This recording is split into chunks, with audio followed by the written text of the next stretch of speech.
സങ്കടങ്ങൾ അകറ്റുന്ന സങ്കടനാശന ഗണേശ സ്തോത്രം.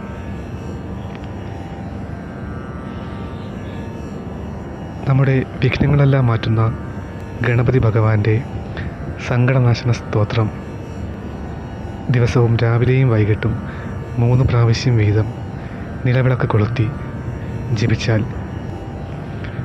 ജീവിതത്തിലെ സർവ്വ ദുരിതങ്ങളും മാറി സർവ്വ വിഘ്നങ്ങളും അകന്ന് നമുക്ക് സർവ്വ ഐശ്വര്യങ്ങളും വന്നു ചേരുന്നതാണ്. ഓം ശ്രീ ഗണേശായ നമഃ. ശ്രീനാരദ ഉവാച.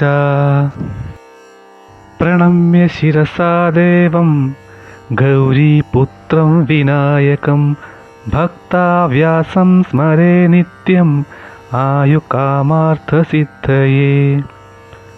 പ്രഥമം വക്രതുണ്ടം ച ഏകദന്തം ദ്വിതീയകം തൃതീയ കൃഷ്ണപിംഗാക്ഷം ഗജവക്ത്രം ചതുർത്ഥകം ലംബോദരം പഞ്ചമം ച ഷഷ്ടം വികടമേവ ച സപ്തമം വിഘ്നരാജേന്ദ്രം ധൂമ്രവർണം തഥാഷ്ടമം നവമം ബാലചന്ദ്രം ച ദശമം തു വിനായകം ഏകാദശം ഗണപതിം ദ്വാദശം തു ഗജാനനം.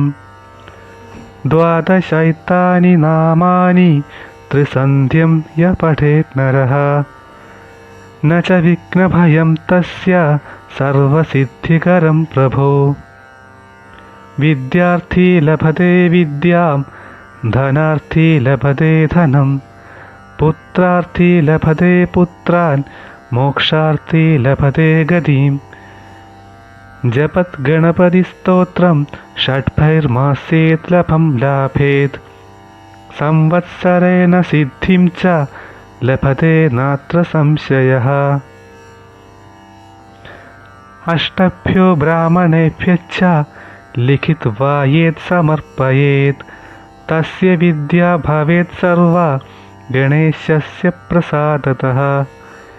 ഇതി ശ്രീനാരദപുരാണേ സംകഷ്ടനാശനം ശ്രീഗണപതി സ്തോത്രം സമ്പൂർണം.